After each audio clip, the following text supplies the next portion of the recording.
خداوند کے پاک کلام میں یہ لکھا ہے موسیٰ کی پیدائش۔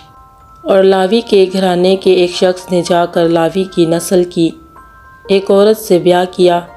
وہ عورت حاملہ ہوئی اور اس کے بیٹا ہوا، اور اس نے یہ دیکھ کر کہ بچہ خوبصورت ہے 3 مہینے تک اسے چھپا کر رکھا، اور جب اسے اور زیادہ چھپا نہ سکی تو اس نے سرکنڈوں کا ایک ٹوکرا لیا اور اس پر چکنی مٹی اور رال لگا کر لڑکے کو اس میں رکھا اور اسے دریا کے کنارے جھاؤ میں چھوڑ آئی، اور اس کی بہن دور کھڑی رہی تاکہ دیکھے کہ اس کے ساتھ کیا ہوتا ہے۔ اور فرعون کی بیٹی دریا پر غسل کرنے آئی اور اس کی سہیلیاں دریا کے کنارے کنارے ٹہلنے لگی۔ تب اس نے جھاؤ میں وہ ٹوکرا دیکھ کر اپنی سہیلی کو بھیجا کہ اسے اٹھا لائے۔ جب اس نے اسے کھولا تو لڑکے کو دیکھا اور وہ بچہ رو رہا تھا۔ اسے اس پر رحم آیا اور کہنے لگی، یہ کسی عبرانی کا بچہ ہے۔ تب اس کی بہن نے فرعون کی بیٹی سے کہا، کیا میں جا کر عبرانی عورتوں میں سے ایک دائی تیرے پاس بلا لاؤں جو تیرے لیے اس بچے کو دودھ پلایا کرے؟ فرعون کی بیٹی نے اسے کہا، جا۔ وہ لڑکی جا کر اس بچے کی ماں کو بلا لائی۔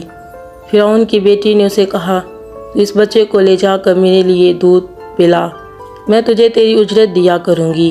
وہ عورت اس بچے کو لے جا کر دودھ پلانے لگی۔ جب بچہ کچھ بڑا ہوا تو وہ اسے فرعون کی بیٹی کے پاس لے گئی، اور وہ اس کا بیٹا ٹھہرا، اور اس نے اس کا نام موسیٰ یہ کہہ کر رکھا کہ میں نے اسے پانی سے نکالا۔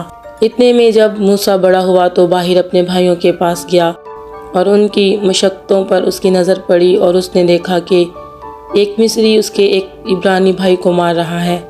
پھر اس نے ادھر ادھر نگاہ کی اور جب دیکھا کہ وہاں کوئی دوسرا آدمی نہیں ہے تو اس مصری کو جان سے مار کر اسے ریت میں چھپا دیا۔ پھر دوسرے دن وہ باہر گیا اور دیکھا کہ 2 عبرانی آپس میں مار پیٹ کر رہے ہیں۔ تب اس نے اسے جس کا قصور تھا کہا کہ تو اپنے ساتھی کو کیوں مارتا ہے؟ اس نے کہا، تجھے کس نے ہم پر حاکم یا منصف مقرر کیا؟ کیا جس طرح تو نے اس مصری کو مار ڈالا مجھے بھی مار ڈالنا چاہتا ہے؟ تب موسیٰ یہ سوچ کر ڈرا کہ بلا شک یہ بھید فاش ہو گیا۔ جب فرعون نے یہ سنا تو چاہا کہ موسیٰ کو قتل کرے، پر موسیٰ فرعون کے حضور سے بھاگ کر ملک مدیان میں جا بسا۔ وہاں وہ ایک کنویں کے نزدیک بیٹھا تھا، اور مدیان کے کاہن کی 7 بیٹیاں تھیں۔ وہ آئی اور پانی بھر بھر کر کٹروں میں ڈالنے لگی تاکہ اپنے باپ کی بھیڑ بکریوں کو پلائے۔ گڈریے آ کر ان کو بھگانے لگے، لیکن موسیٰ کھڑا ہو گیا اور اس نے ان کی مدد کی اور ان کی بھیڑ بکریوں کو پانی پلایا۔ اور جب وہ اپنے باپ راویل کے پاس لوٹی تو اس نے پوچھا کہ آج تم اس قدر جلد کیسے آ گئی؟ انہوں نے کہا، ایک مصری نے ہم کو گڈریوں کے ہاتھ سے بچایا اور ہمارے بدلے پانی بھر بھر کر بھیڑ بکریوں کو پلایا۔ اس نے اپنی بیٹیوں سے کہا کہ وہ آدمی کہاں ہے؟ تم اسے کیوں چھوڑ آئی؟ اسے بلا لاؤ کہ روٹی کھائے۔ اور موسیٰ اس شخص کے ساتھ رہنے کو راضی ہو گیا۔